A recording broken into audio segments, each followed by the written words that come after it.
Supreme court থেকে পাওয়া এই মুহূর্তের সবচেয়ে বড় খবর, মমতা বন্দ্যোপাধ্যায়ের নেতৃত্বাধীন রাজ্য সরকারকে 10 লক্ষ টাকা জরিমানা করল সুপ্রিম কোর্ট।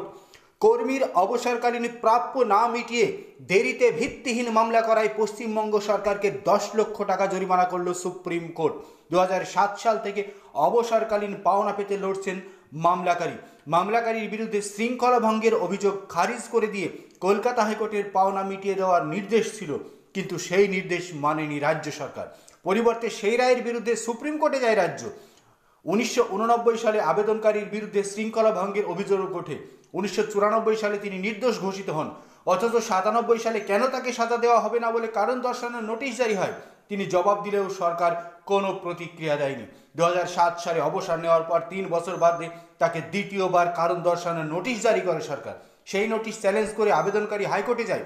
হাইকোর্ট ওই দ্বিতীয়বারের শৃঙ্খলা ভঙ্গের অভিযোগ খারিজ করে অবিলম্বে পাওনা মেটাতে বলে, কিন্তু রায় ঘোষিত হওয়ার 391 দিন বাদেও রাজ্যের আবেদন করে সুপ্রিম কোর্টে।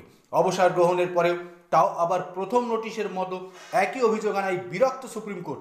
18 বছর পেরিয়ে গেলেও তিনি পেনশন পাচ্ছেন না, এটা দুর্ভাগ্যজনক। দেওয়া হচ্ছে কেবল প্রভিশনাল পেনশন।